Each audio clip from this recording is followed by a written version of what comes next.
Hey there, Podcast Aquanauts. It's your host, Casey, again. If all goes as planned, this episode is coming out on April 22nd, 2025, which also happens to be Earth Day. As the official podcast of an institution focused on celebrating the diversity of all life on our planet, like the Tennessee Aquarium, this actually posed a bit of a conundrum for me. What should I talk about? Who should I invite into the studio dive cage? Should I home in on a single species that's been tremendously impacted by environmental change, like the laurel dace? Or should I broaden things out and talk about the impact human activity is having on species all over the planet? Well, we've already done the former, and the latter felt unnecessarily pessimistic. In conservation, I strongly believe it's important to incorporate a sense of hope. Not gloss over the bad stuff by any means, but do so with a sense of optimism. Offer the light at the end of the tunnel, so to speak. As we consider the importance of environmental stewardship on Earth Day, I can think of no better focal point than the Tennessee Aquarium Conservation Institute, specifically its role raising new generations of freshwater fish and freshwater biologists.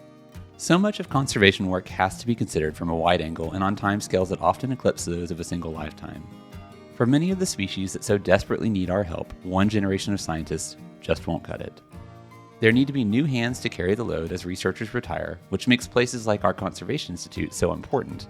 There's somewhere for newcomers to the field to get their fins under them and contribute to long-term restoration efforts. In this episode, we'll once again join forces with our scientist-in-chief, Dr. Anna George, as well as a pair of relative newcomers to reintroduction biology who are carrying on the work of projects that began when they were still in elementary school.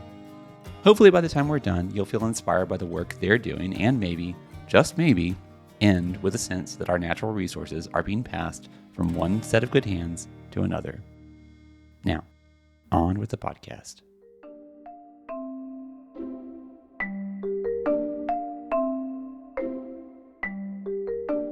Hello, and thank you for joining us for another episode of the Podcast Aquatic, the official podcast of the Tennessee Aquarium. We are on the road today. We are not at the aquarium itself, or we are, but we're at like a special satellite location of the aquarium. We've actually been here before at least once, and we'll talk about that when I introduce our guest for this episode, which is a special Earth Day episode talking about freshwater science and freshwater scientists. But before we get into that, let's again work our way around the table.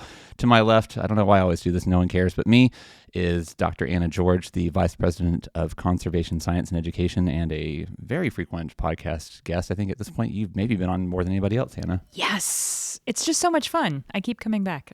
I'm glad. And then next to you and across from me is Sarah Kate Bailey. Sarah Kate, you are a reintroduction biologist too. That's right.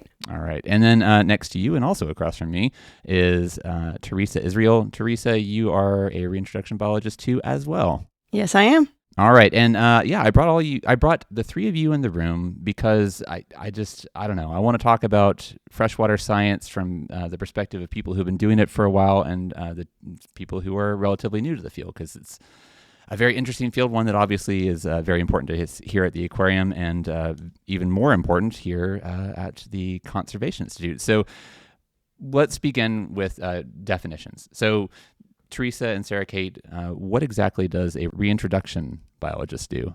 So we are in charge of the husbandry of freshwater fish that are native to the Southeast, with the ultimate goal of releasing them back into their native habitats into the wild. So we are in charge of propagating and raising larval fish, doing food prep, monitoring water quality, monitoring the systems that these fish live in and making sure they have proper filtration and that the pumps are working and they have air supply. We also bring in seasonal workers for our summer. And so we're in charge of training staff and mentoring kind of the next generation of future conservation scientists as well. Awesome. So you're kind of like life support for these animals then? Yes.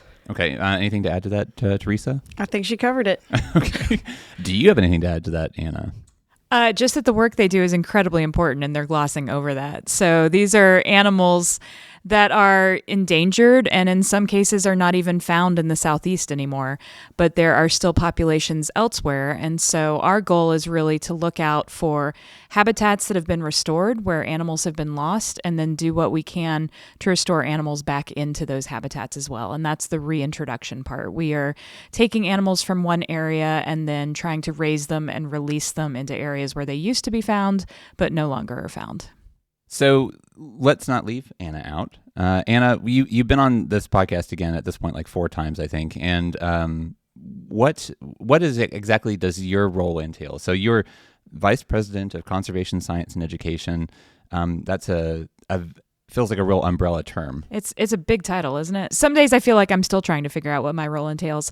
Some days I think my role entails a lot of meetings. But basically, I have the best job at the aquarium because I am looking out for a lot of the mission side of the Tennessee Aquarium. We are a nonprofit aquarium, which means that we are here not just to display and celebrate the animals of the Southeast, but we're here to help protect them as well. And so what that means under the Conservation Science and Education umbrella is making sure every visitor to the aquarium learns a little something while they're visiting us, whether that's through summer camps or overnight programs or even just happening across an educator in a gallery on your visit.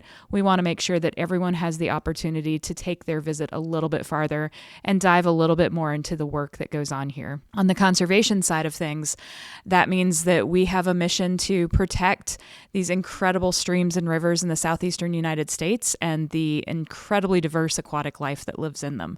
So whether it's our reintroduction team, our recovery team that handles more of the field work and status surveys, our planning team, just really making sure that we are thinking holistically about the science needs that goes into any solid conservation program. You are also responsible for 2 of my favorite phrases here at the aquarium, one of which you hear at the end of every single episode of the Podcast Aquatic, or at least most of them except for maybe the early ones that I haven't gone back to add it to, which is that every drop matters. One of my favorite phrases. I stole it from you. I asked first. I did ask permission. It's not stealing when it's for the Tennessee Aquarium. I don't think I own intellectual property on anything I've done for the aquarium. I just, every time I say it, I feel like there's like a copyright symbol that just mysteriously follows it. But yeah, I love that phrase. And then the other one that you're responsible for that I think is, it's been fun to watch it propagate through the media is underwater rainforest. So you mentioned all the diversity of aquatic life that's found here in the Southeast, and the phrase that I feel like it was introduced around the time I started working at the aquarium about 8 years ago. Maybe it precedes it a little bit. I don't know, but it's been fun to watch other media outlets start to like use that word to describe what makes the Southeast so special from a biological perspective. I didn't realize how fun it was to have your word stolen from you, but there is a specific joy I have when I see the phrase underwater rainforest appearing other places, knowing that we started coining it here first. But it really conveys so succinctly just how diverse the southeastern United States is, the fact that all of our rivers and streams are teeming with life, and it is tiny life. It's not these large charismatic animals that people think of. It's things like darters or minnows or snails or crayfish and all these tiny little animals that make up a really unique ecosystem. Tiny charismatic animals. Because they are very charismatic, many of them. Well, when we tell their stories, they're shockingly charismatic. It's just that they haven't had some great storytellers. Well, and you get them at the right time of year, and I think it would probably shock most people to know exactly what is in the streams that they just drive over or maybe even step across some of these places are just insanely small. And some of these fish they look like little fireworks, like little underwater fireworks. I love it. That's another good word for them. Underwater fireworks. Yeah. We'll see what we can do with that too. Yeah, let's do that. So, Teresa and Sarah Kate, you, I'm guessing you've been here at this point for how long? How long have you worked at the aquarium? Almost 4 years. Okay, both of you? Yeah, about 4 years. You came in at about, the same time, I guess? About a month after Sarah Kate. I would say who was first. This is like the twin question. Yeah, her. Just barely, but yeah. It's important. You have older sibling. You have like the older sibling rights that you've got to hold on to. All right, so let's talk about TNACI, since we are currently sitting in the conference room looking out at the river, the beautiful Tennessee River, right next to the Tennessee Aquarium Conservation Institute's what do we call it? Field station? Headquarters? Freshwater Field Station. Freshwater Field Station. It has so many different names that we've used in the past, but Freshwater Field Station. What exactly, what do we do here, and why is this place so important? Why is it important that the aquarium invested the resources to build this location, a centralized hub for all of our conservation work about 8 years ago? So I started here almost 20 years ago at this point. And when I started, our conservation work was going strong, but it was in various nooks and crannies. We have housed our conservation work in a random lab in North Chattanooga and a fish hatchery in northern Georgia. We were in a warehouse for a little while. So we have moved around. none of the work that was happening was all that different than what is going on now. This just gave us a centralized home that really allowed us to collaborate more, to offer up space and convene other people. And so I think what this building really represents to me is the symbol of how much the Tennessee Aquarium does for conservation in the Southeast. We would still be doing this work without this facility. This facility just lets the world know how critically important this work is, and how it's worth this much money to the aquarium to really showcase that work and capitalize on it, but also let others use the facility. We have a lot of groups that borrow our meeting room downstairs, or they come on field trips here with their college classes. So it really allows us to do more with our network than we would otherwise be able to do. I like to think of this as like the nexus for a lot of conservation work just throughout the region, throughout the Southeast. I mean, this is like the point at which a lot of different lines and partners interact and intersect, where a lot of this work just kind of, it's like we're the hub of the wheel. Absolutely. And I think a fun thing to note is that Chattanooga is really close to the geographic center of the southeastern United States. And so it just makes sense to have all of that sit here, and have the Tennessee Aquarium, again, celebrate these animals, showcase them every day for our visitors, but also really work with our partners, including government agencies, other nonprofits, universities, and just allow us to showcase that work to the world. Yeah. Well, and Sarah Kate and Teresa, I kind of had you run through what a reintroduction biologist does earlier, but like what is a day in the life like for the two of you? Like when you come in, what time do you come in? What do you do? Like what are your daily tasks?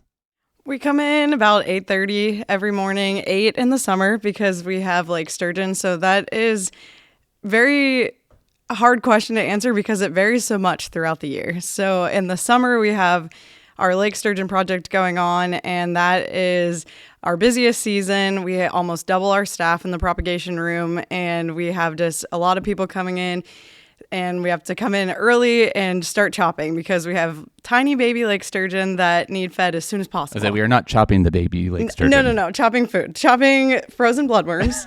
Which are about as appetizing as they sound. Yes. Well, they're bloodworm smoothies for the for the lake sturgeon. They love it. Right as I'm about to take a drink, Teresa, is not the time to talk about bloodworm smoothies. They have tiny little mouths when they get here. They're only about an inch long, the baby lake sturgeon. So they have tiny mouths and they cannot eat a whole bloodworm. So we spend literal hours chopping frozen bloodworms to make them small enough that they can eat, and spend hours feeding out the food and then cleaning it back up afterwards because they are eating 3 times a day. So that's a typical sturgeon day. And then meanwhile, trying to squeeze in our normal tasks of doing dishes and water changes, feeding our other fish that are not in the primary focus during the summer, but then that shifts around during other parts of the year. In the fall with our Southern Appalachian brook trout, and then right now with the Laurel Dace are the main character. So we are always getting to focus on something different, but primarily it's feeding, water changing, water quality. Anything to add to that, Sarah Kate? Yeah, just building on what she said. Basically, our duties really are wrapped around what animals are the smallest and youngest at the time. Because the babies need the most care. They need to eat the most often, first thing in the morning. They're very high maintenance at times. Every parent listening to this is nodding their head in agreement. Yep. So yeah, whatever the babies are, feed them first. So it kind of changes throughout the year, but it keeps things interesting. Yeah, I've found that the people who work at the aquarium and out here at the Conservation Institute, you all have like surprisingly good knife skills. Which is not something you would necessarily think of being in the skill set of people who work with fish, but I think for the reason that you just mentioned, the preparing food, for whatever reason, the people who work at the aquarium tend to have pretty above board nice skills. You have to. I like to say that I added personal chef for thousands of juvenile lake sturgeon to my resume. Is it like on your official LinkedIn now? Yes. No, it's not, but it should be. I gotta add that to mine. I'll endorse you for it. How about you, Ann? I mean, are your knife skills still up to scratch? You're not doing as much chopping these days, I would imagine. My knife skills are not that good anymore. But were they You're at one welcome point? anytime. Come on down.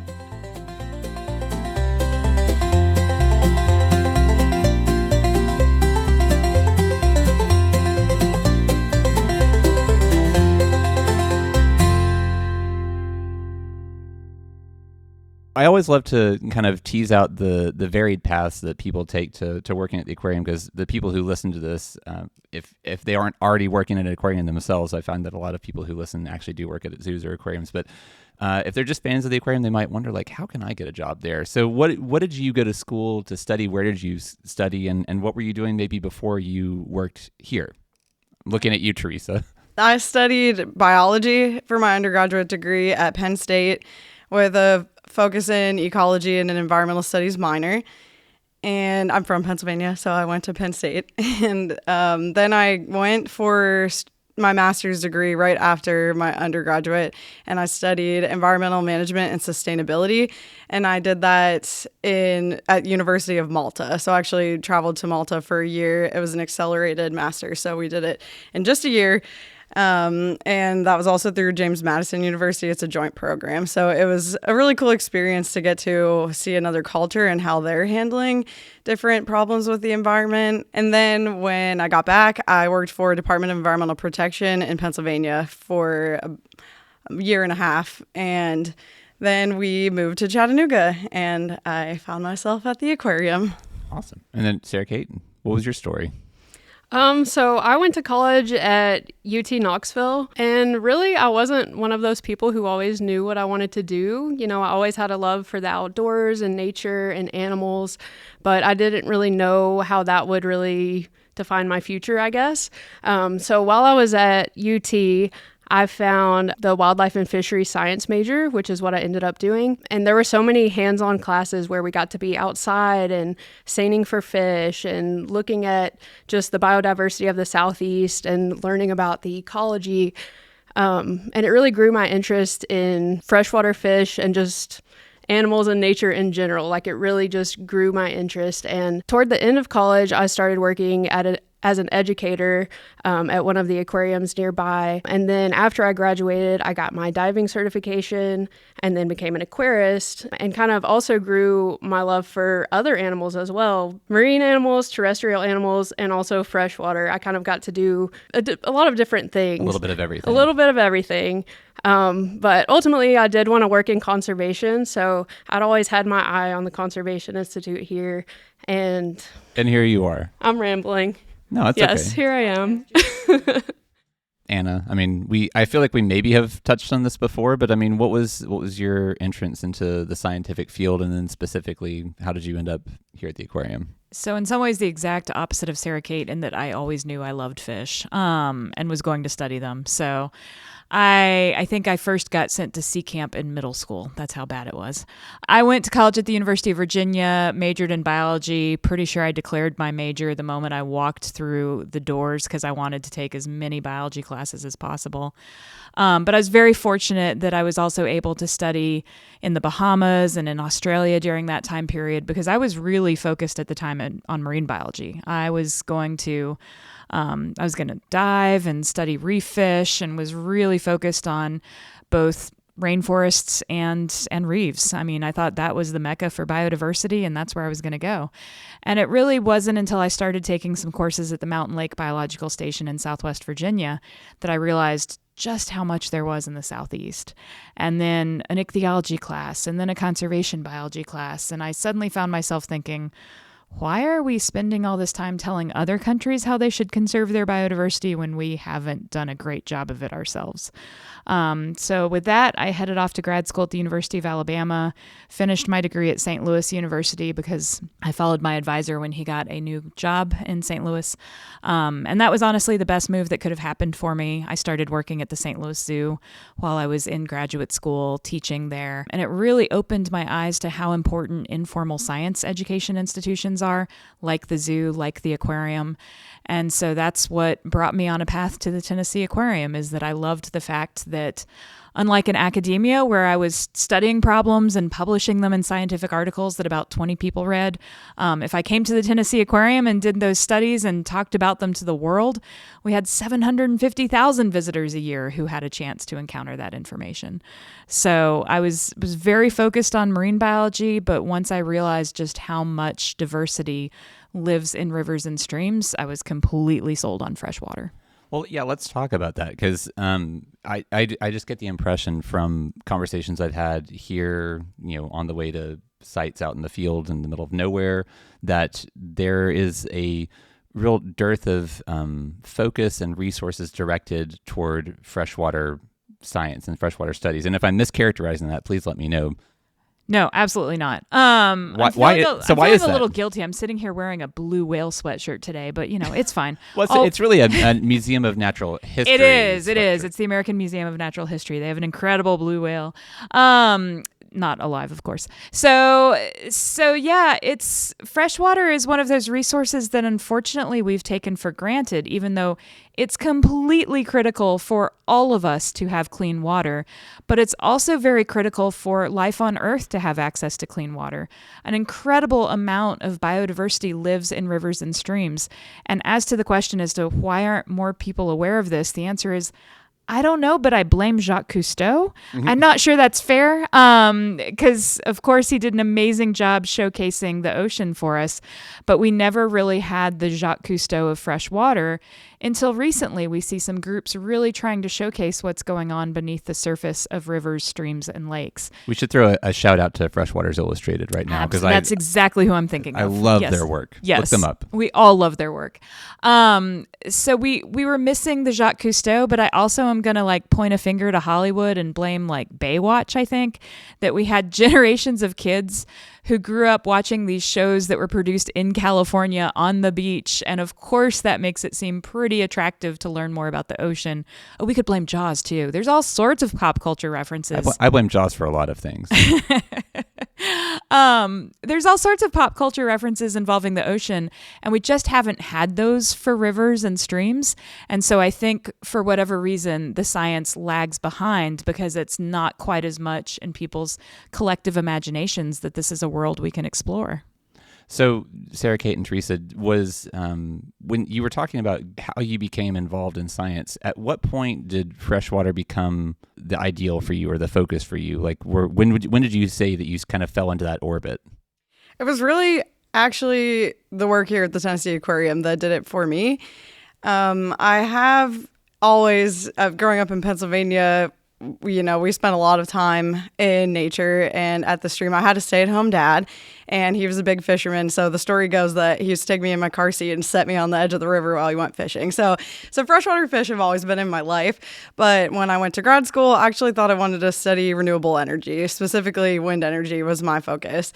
And when I got out of grad school, that was a tough market. And it was just something they were, looking a lot for engineers, things that I wasn't. I wanted to be more on the biology side. So then I kind of reframed what I wanted to do and started looking. I've always liked animals and taking care of animals, and so kind of was setting my sights on that kind of work instead.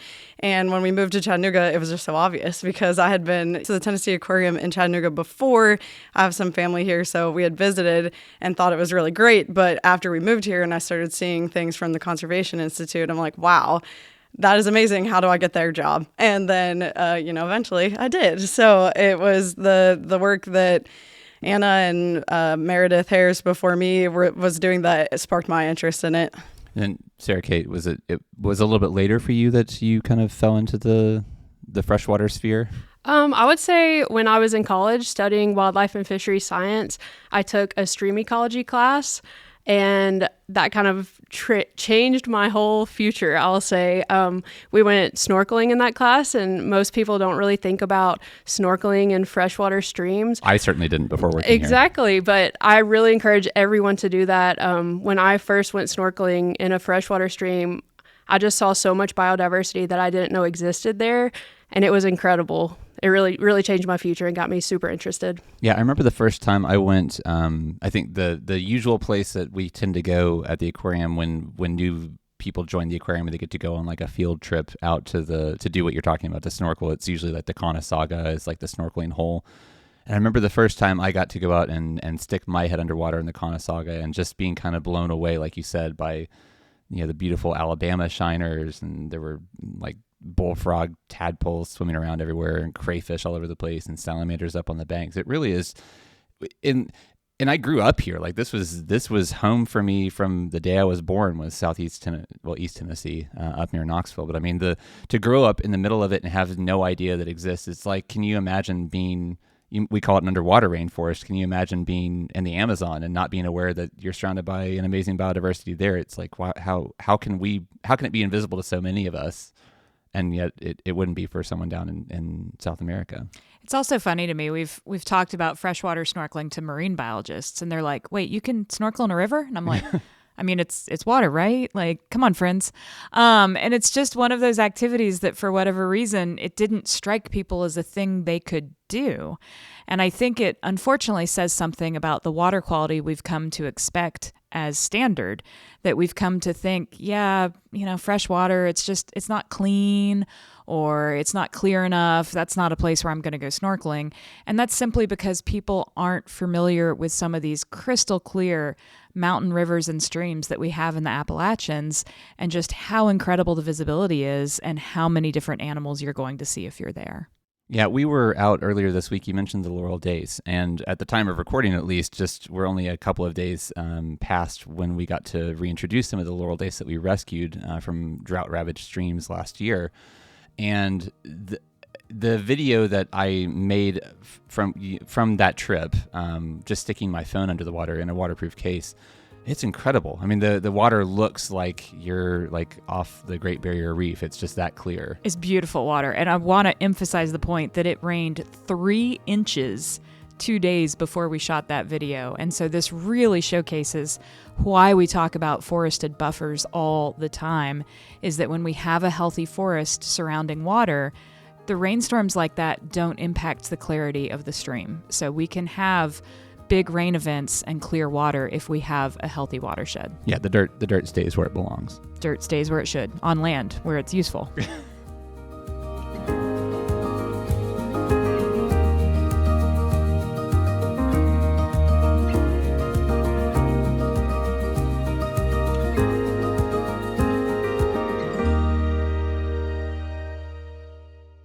This is going to come out either on or near Earth Day, hopefully, fingers crossed.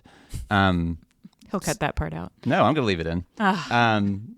Given that there is this disparity and maybe lack of focus on freshwater, why do you think it's important that we have people, and I'm directing this at you, I guess, but why do you think it's important that we have people like Sarah, Kate, and Teresa coming in who've been doing this for 4 years, and we have the fellows who come in every summer? Why is it important that there's additional people coming in to take up this work in the future? Well, this was always our dream for the Tennessee Aquarium Conservation Institute. If you asked what we were trying to build, the answer would have been the Woods Hole of freshwater. And so our goal is that we were building that freshwater field station, that nexus or hub, where if you wanted to be a freshwater biologist at some point in your career, you would say, oh yeah, of course I spent time in Chattanooga. It would just be an assumption. So it's important to me that not only are we working to conserve freshwater ecosystems, but we're also educating and training the next generation of scientists at the same time. I think something a lot of people don't understand about science is just how dynamic this field is and how dependent it is on the passion of students. And so many amazing scientific advances actually come from graduate students who are doing research for their dissertation. They come from undergraduates who are working and mentoring under the graduate students, that there's always multiple levels in any scientific lab of people who are at different stages in their career, and they are both mentoring others and inspiring others. And so that was really what we tried to build for the Tennessee Aquarium Conservation Institute, is a facility that is not just conserving, protecting, learning about the diversity of the southeastern U.S., but making sure that we were giving those opportunities to the next generation of scientists as well. Yeah, I could see how if we didn't have that focus, it would be a little more siloed, I guess, and closed off. And I think what you're talking about and what we do really well is opening the doors, kind of, both to people who are coming in to participate in science, but also to you and the rest of the staff here are very open and encouraging about spreading the word about the kinds of things that we're doing through, like you said, we're an informal educational institute at the aquarium. So it's important that not only are you doing the work, but we're We're sharing it. Exactly. Yes. We're sharing the work. We're sharing what we learn. A lot of the work that Sarah, Kate, and Teresa are doing in reintroduction biology is trying to figure out how to spawn animals that have never spawned before in human care. So they're trying different methods of doing this, different methods of keeping the eggs safe or collecting the eggs, or how do we prevent fungus. This is information that if we learn, we want others to know also. This is not something we want to hold as proprietary information because it's important to the field that we're all getting better at the work we do. And so this free exchange of information from universities back to us, to government agencies, to other nonprofits, all of that makes us all better at the work we do. And that's really what it's about at the end of the day. Yeah. So Sarah, Kate, and Teresa, what is it about being a freshwater scientist that you love so much? Like, so you found yourself here through the various paths that we've talked about.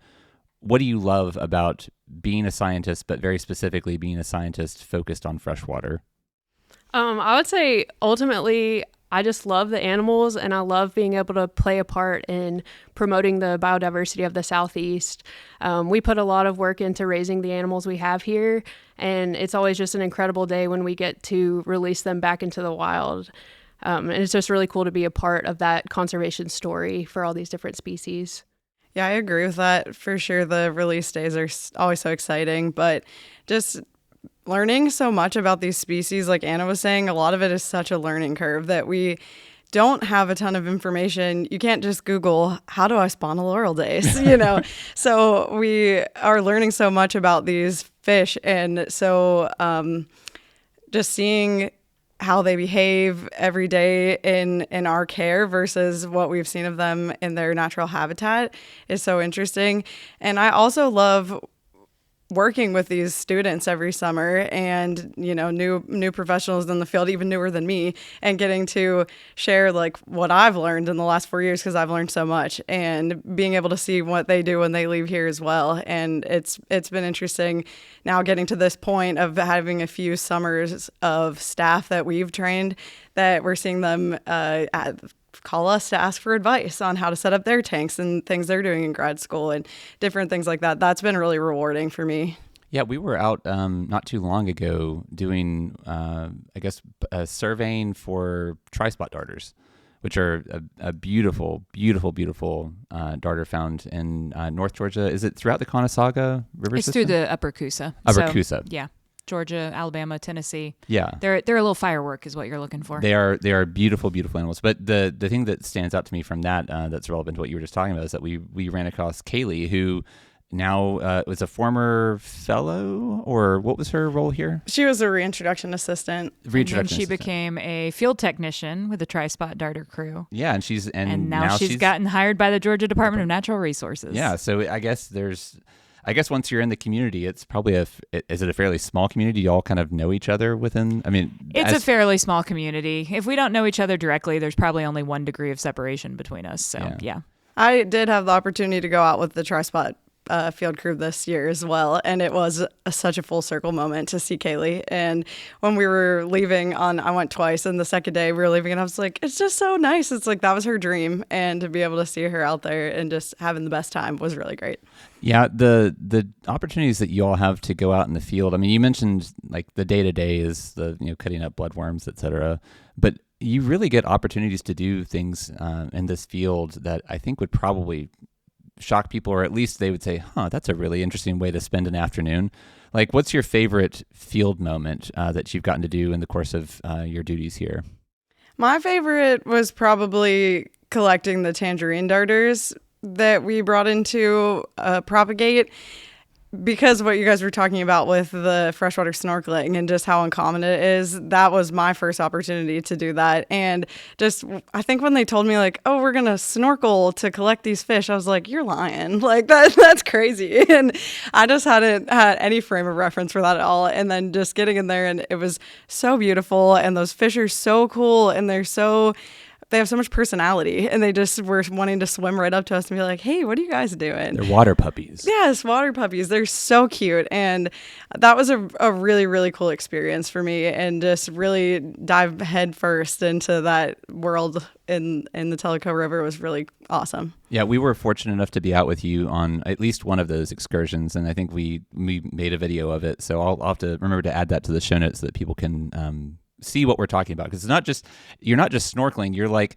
snorkeling and herding, like you're kind of a cowboy. Yeah, exactly. You're a cowboy of fish. Which is really, you have to see it to believe it. And sometimes you have the dip net and you just like catch one and you're like, wait, I got one over here. And there are a whole lot of conversations that happen, muffled conversations with people who still have their head underwater because they don't want to take their eyes off of a fish they've just spotted, just kind of raising their hands and shouting at each other. I don't know how anybody understands. You have to learn how to speak snorkel, because we are talking through our snorkels. It is a unique afternoon. Sarah Kate, what's your favorite in the field moment that you've gotten to experience here at the aquarium? Well, Teresa stole my answer because that was a really, really fun day. You can say it too. Yeah, collecting tangerine darters was so much fun. But also, a few others. Like, I always really love the brook trout release days. It's a lot of hard work, hiking up in the mountains to these really high up streams. With buckets of fish.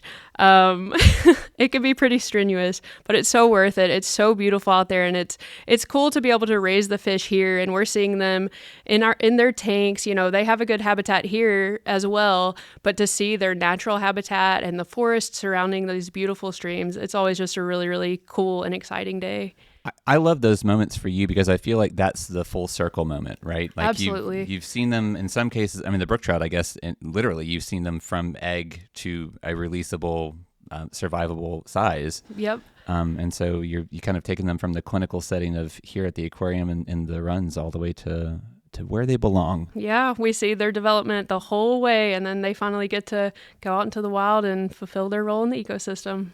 To emphasize what she said on that, I don't think you hit hard enough the fact that it's miles from where we get out of the truck to where we're releasing the fish. So they're literally baby fish in bags of oxygenated water that we put in backpacks and hike to the part of the stream. That is one of those things, like you were saying, Casey, these things people would not believe or think are crazy. It does feel crazy.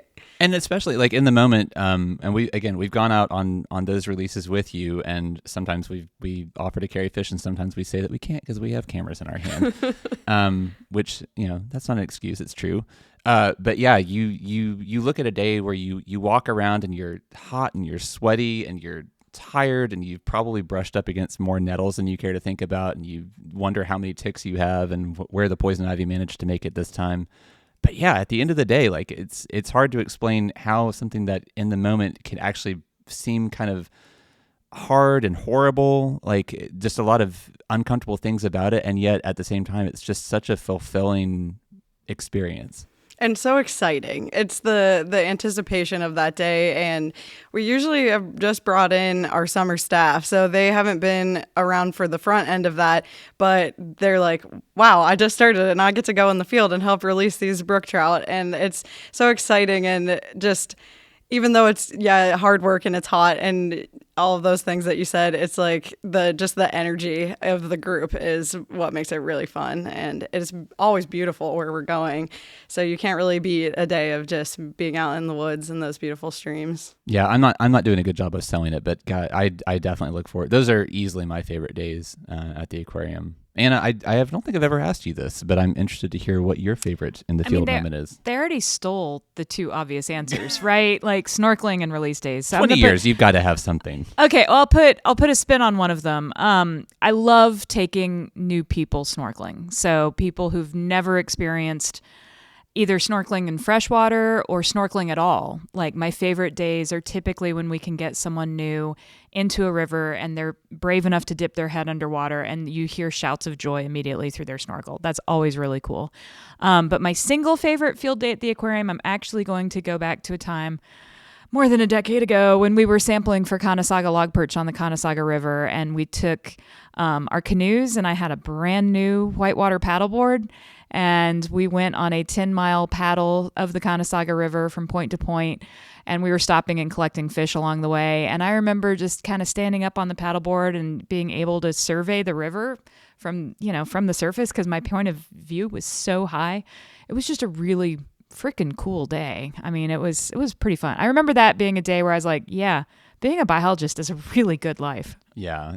I think the typical view of scientists is either like you're just wearing a lab coat all the time and working with microscopes and beakers and graduated cylinders. Science and stuff. through tubes, I call it. Yeah, exactly. And I think the neat thing about your job is that it kind of splits the difference because so you are doing. I mean, the Conservation Institute is. I mean, we have labs here, and what you do down in the prop room. I mean, it feels very. We do have labs. We look through microscopes. We do genetics and move water between tubes. All of that, the very classic science. But yeah, then there are the moments like we've been talking about, like the out in the field moments. So I guess if you were to recommend your job to a new generation of people to follow in your footsteps, how do you recruit them, a new generation of scientists, to take up the mantle?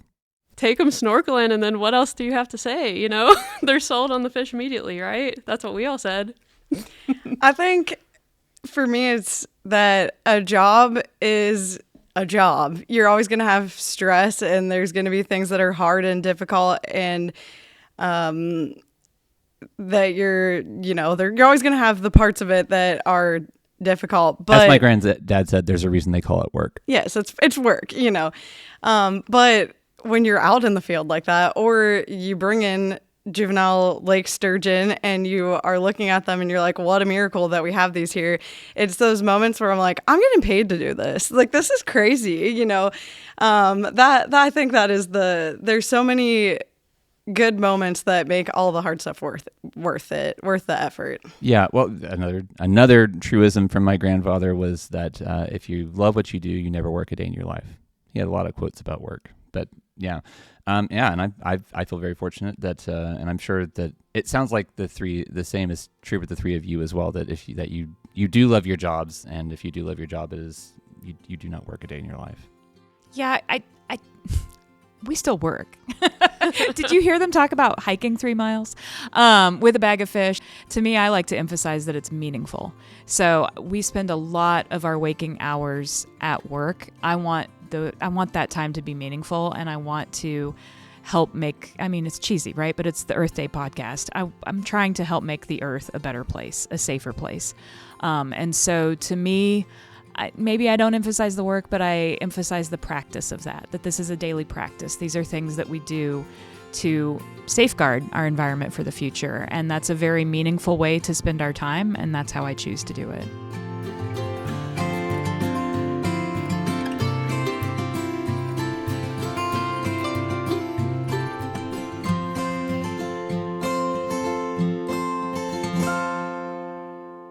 So I imagine, Anna, that given your role and your, I guess, position within the community, do you go to many high school or college classes and talk to them about the realities of being in this field? Do you have to do any recruiting into the field?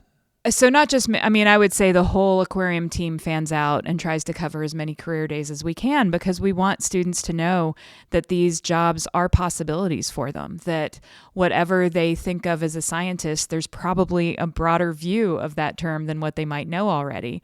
So yes, of course, we tell people about the jobs we have, but we're also happily in the position where we have some incredible students who are coming here on their own.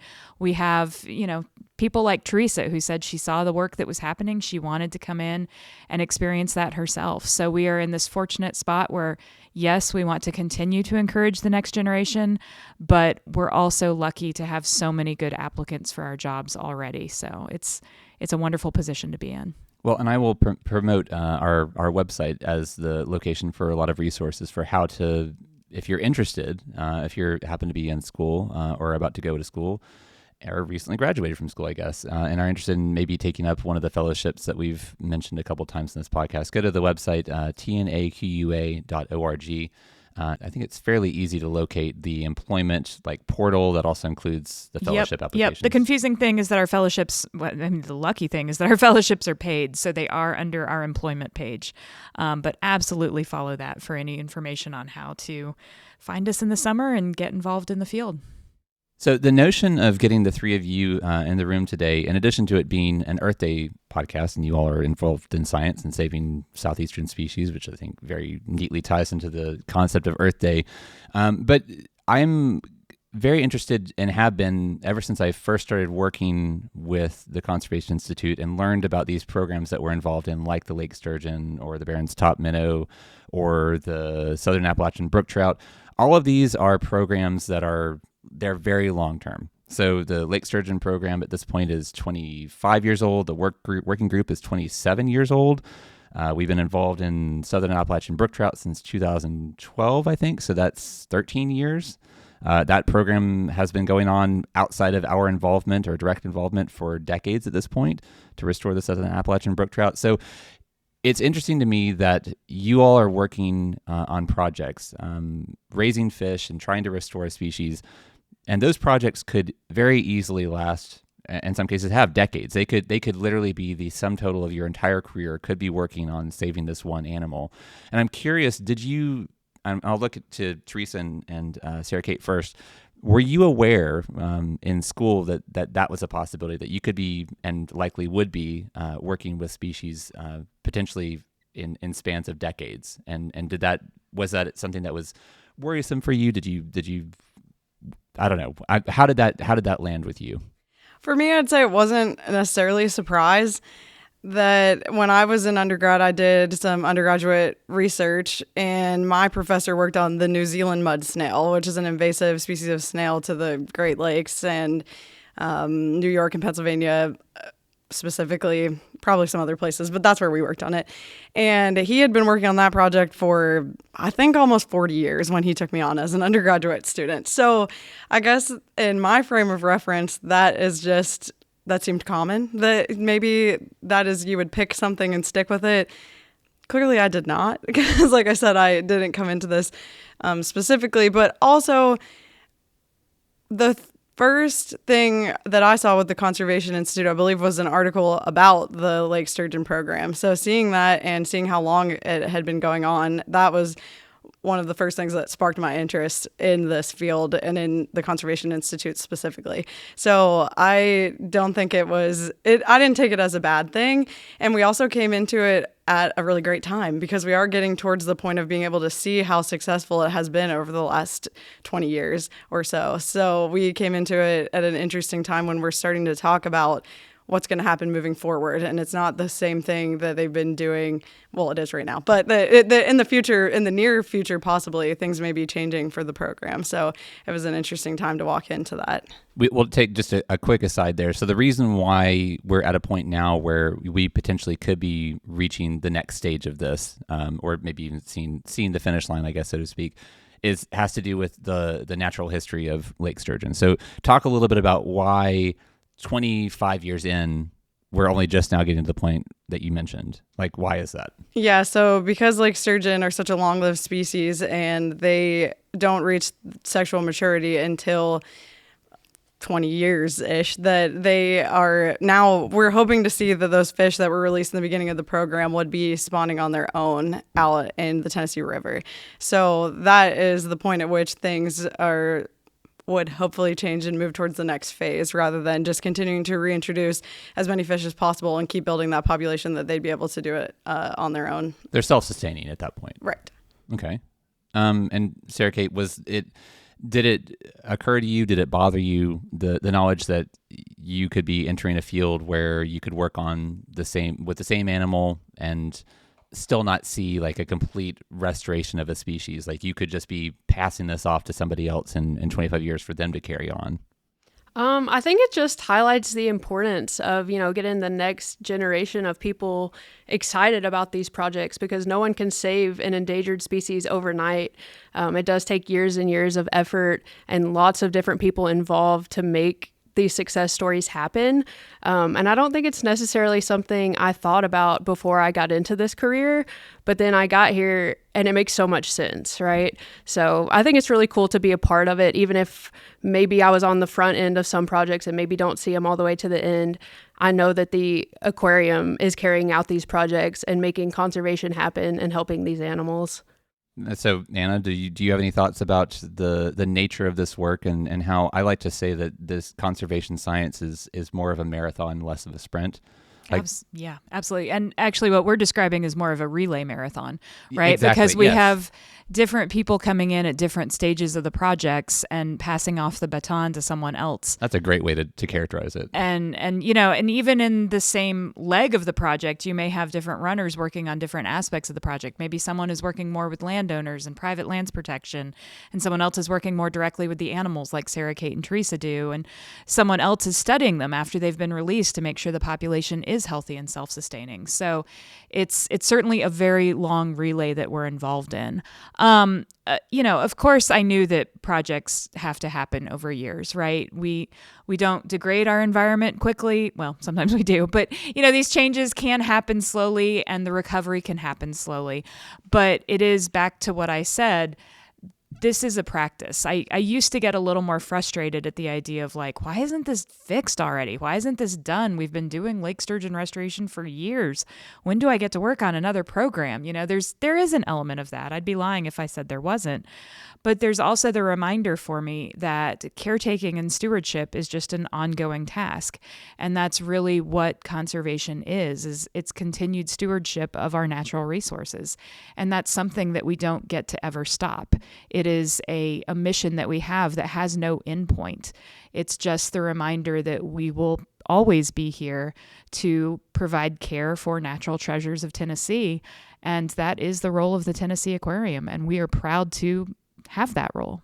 The way you say that, it actually immediately made me think of being a parent. Like once you're a parent, when do I stop raising my child? Never. Yeah, that job never ends. It never ends. Yeah, and it's okay. Like I think most parents would say, like, yeah, it's hard, but I mean, the phases are different. It's certainly a relay, right? Like yeah. You know what it feels like when they're babies compared to your elementary school kids, and then there's the teenage years I haven't encountered yet. So we'll get there when we get there, and that'll be a different relay. Well, I think I'm going to steal the relay marathon analogy. That'll be the third thing that I probably pull out. Have at it. I think that's a pretty good one. Well, also, can I add that? Yes, Teresa. Even though please you're add. talking about this in the terms of like this, sorry, I touched the table. In the terms of this long project, we also, going back to your elevator pitch question, to sell you reintroduction biology, we have all these mini wins every year, all these celebrations where ours is a field where it's 1 year at a time, and we're bringing in those juveniles in May or June, and we're raising them until October, and we're releasing them, and we're getting to really celebrate that every year. We're celebrating at every step of this process.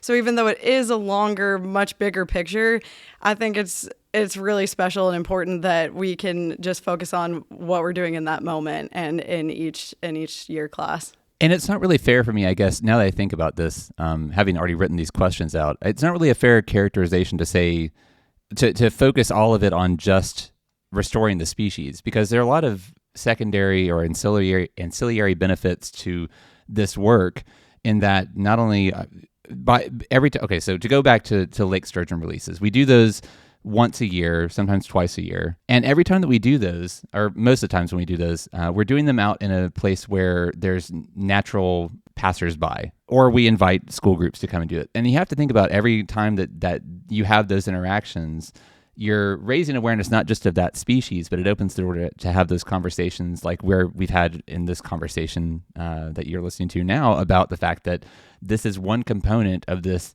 really incredibly biodiverse region that we live in. So it's not just about that one animal. It's really about, you're kind of lifting up the rising tide lifts all boats kind of situation. Yeah, and you say raising awareness. I say it's a step farther. You're inviting them to be part of our work. And that, I think, is what's so important about being at the aquarium, is that we have the chance to bring people along with us on our mission, that we're saying we don't do this work alone. We do this with our membership. We do this with our visitors. We do this with our partners at agencies and universities. And so anything we've described here today is not just the Tennessee Aquarium. It's all of these different people who have accepted an invitation to be part of this mission. And I think that's what's so fun about these releases and these wins that Teresa mentioned on the way, is that we do have a lot of opportunities to celebrate how cool this is.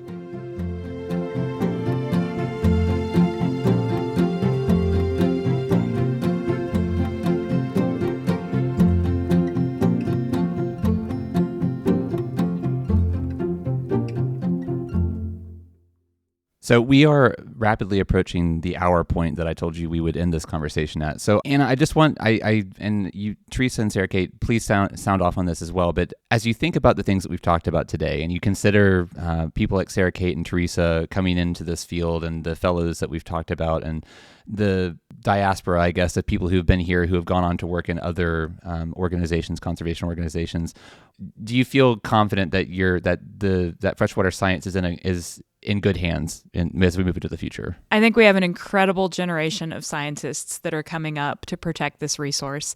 I think we have to support those scientists any way we can.